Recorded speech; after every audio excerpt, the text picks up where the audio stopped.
Dalam Bapa dan Putra dan Roh Kudus. Amin. Tuhan Allah yang Maha Penuh Kasih, kami bersyukur berterima kasih atas Putramu Yesus sebagai penebus penyelamat dunia yang kelihatan tapi juga yang tak kelihatan.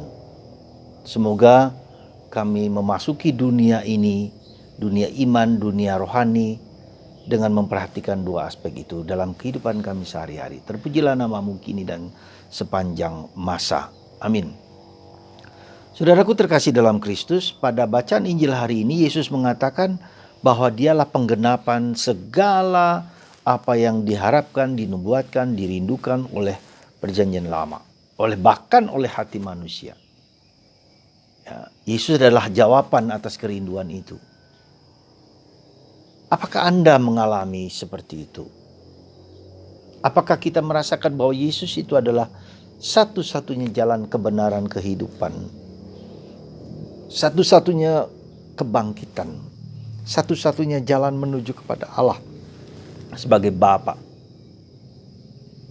Di dalam masyarakat yang plural ini banyak kali tantangan seperti itu. Ya, ketika orang menawarkan yang bukan Kristus, bahkan Kristus pun dalam gereja tertentu yang mereka anggap sebagai pemenuhan segala sesuatu. Sebagai orang Katolik kita bisa menjawab, Yesus adalah jawaban atas segala kerinduan hati manusia. Karena Tuhan hadir, Yesus dalam Bapa, Putra, dan Roh Kudus hadir di dalam hati kita, orang Kristen yang dibaptis. Tetapi juga sebagai orang Katolik, kita juga adalah inilah gereja yang satu-satunya didirikan oleh Kristus karena para rasul. Jadi kita harus bisa membedakan antara mengikuti Yesus dan mengikuti gereja Katolik sebagai satu-satunya yang membawa kita kepada Yesus Sang Juru Selamat Penebus Putra Allah, Putra Maria. Nah, saudaraku terkasih dalam Kristus, apa yang kira-kira kita bisa renungkan dari teks konteks seperti ini? Kita harus berani mengatakan bahwa Yesus adalah satu-satunya kebenaran yang membawa kita kepada Allah sebagai Bapa. Ya. Dan Yesus yang adalah ungkapan cinta Bapa kepada kita. Allah yang kelihatan, yang tak kelihatan itu mewujud dalam sabdanya dalam pribadi Yesus. Ya, inkarnasi. Dan ia kembali kepada Bapa dengan memberikan kepada kita Roh Kudusnya yang tak kelihatan, tetapi bekerja untuk kita hingga sekarang. Nah, saudaraku terkasih dalam Kristus, pemahaman kita bahwa Yesus adalah satu-satunya jalan kebenaran dan kehidupan membawa kita kepada kenyataan akan Allah Tritunggal Maha Kudus, Bapa, Putra, dan Roh Kudus. Allah yang tak kelihatan, ya, yang tak kelihatan, yang rohani, yang roh. Hadir di dalam yang kelihatan, mewujud dalam Yesus yang kelihatan pada masa tertentu 33 tahun, sampai umur 33 tahun. Dan kembali lagi kepada Bapa yang tak kelihatan, memberikan kepada kita yang tak kelihatan tetapi bekerja Roh Kudus.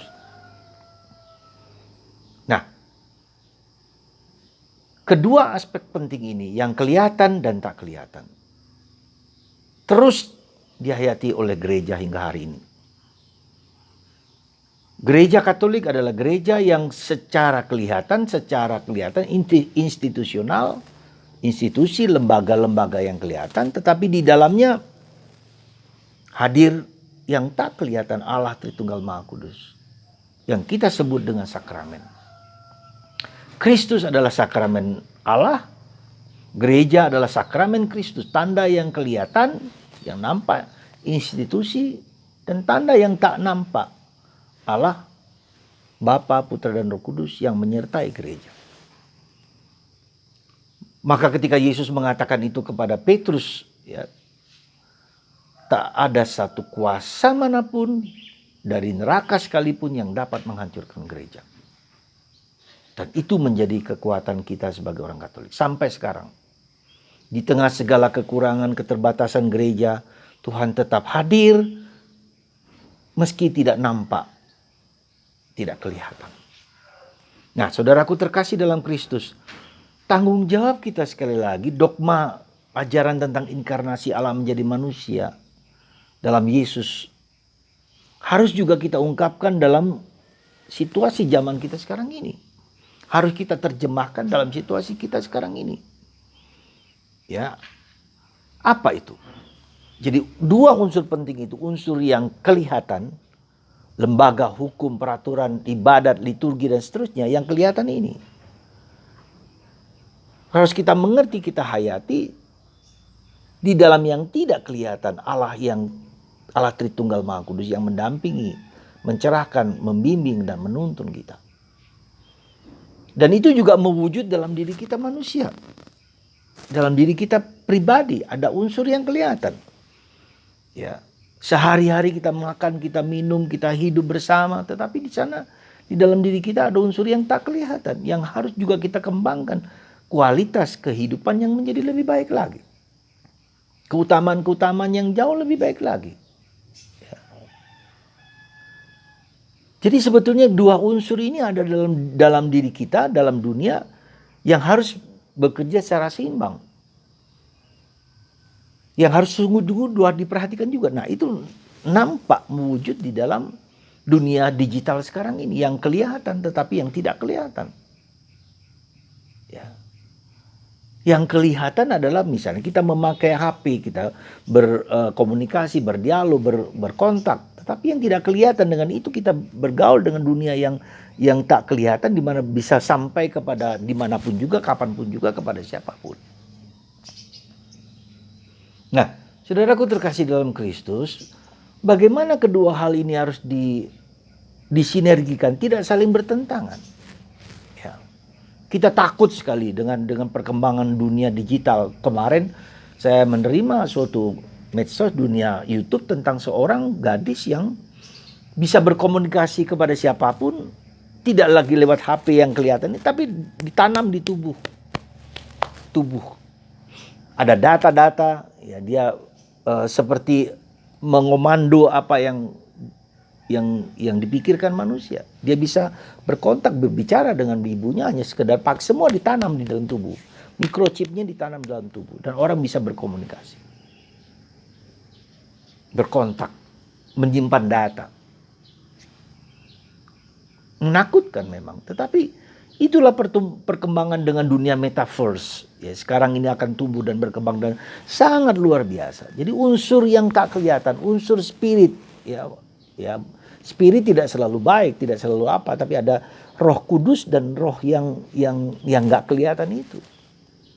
Maka saudaraku terkasih dalam Kristus, bagaimana caranya supaya kita bisa mensinergikan antara yang kelihatan ini, yang segala aturan ibadat, tata tertib dan segala macam, dengan yang tak kelihatan ini.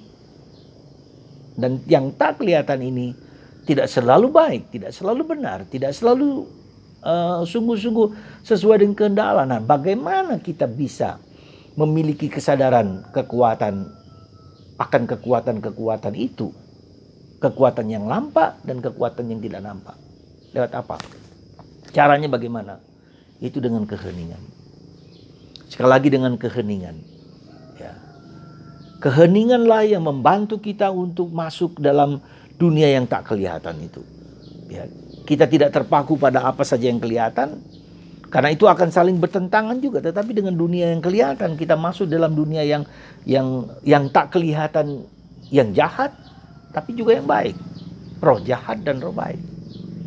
Dengan belajar hening 15 menit setiap hari, kita bisa bergaul dan melihat dengan kacamata yang lebih luas, kacamata Allah. Kita dibimbing dengan kitab suci. Kitab suci adalah bacaan teks-teks suci, tetapi di balik teks suci itu kita mengenal Tuhan yang mengilhami dengan Roh Kudusnya. Ya. Dengan diam dan hening kita belajar juga mendengarkan Tuhan yang berbicara dalam hati kita yang terdalam. Bukan hanya dalam pikiran, dalam perasaan, tapi dari hati kita yang terdalam. Lalu kita bisa membedakan mana yang baik dan mana yang tidak baik. Maka saudaraku terkasih, dan kita menjadi mengerti bahwa Yesus adalah satu-satunya jalan menuju kepada Allah sebagai Bapa. Ya. Sekali lagi, Allah sebagai Bapa kita. Ya. Nah, itulah cara kita untuk menghayati dua dimensi yang kelihatan dan dimensi yang tidak kelihatan dengan keheningan. Ya, maka Yesus berulang kali pergi ke atas gunung untuk diam berdialog dengan Bapa. Maka kita bisa melihat bagaimana Yesus mengalami transfigurasi, bertemu dengan Nabi Elia dan Musa. Dan dilihat oleh ketiga muridnya yang dekat. Ya. Dari ke-12 muridnya, ketiga murid inilah yang diberi anugerah khusus yang bisa melihat dan mengalami keilahian Yesus. Ya, pada waktu Yesus masih hidup. Ya, maka mari saudaraku, saya mengajak Anda sekali lagi untuk memperhatikan dua aspek ini. Aspek yang dalam diri kita masing-masing. Dimanapun, siapapun juga. Aspek spiritual, aspek rohani. Tapi juga aspek yang kelihatan. Dan kita menemukan Yesus adalah sang penyelamat penebus. Satu-satunya yang membawa kita kepada keselamatan keabadian. Bukan yang lain.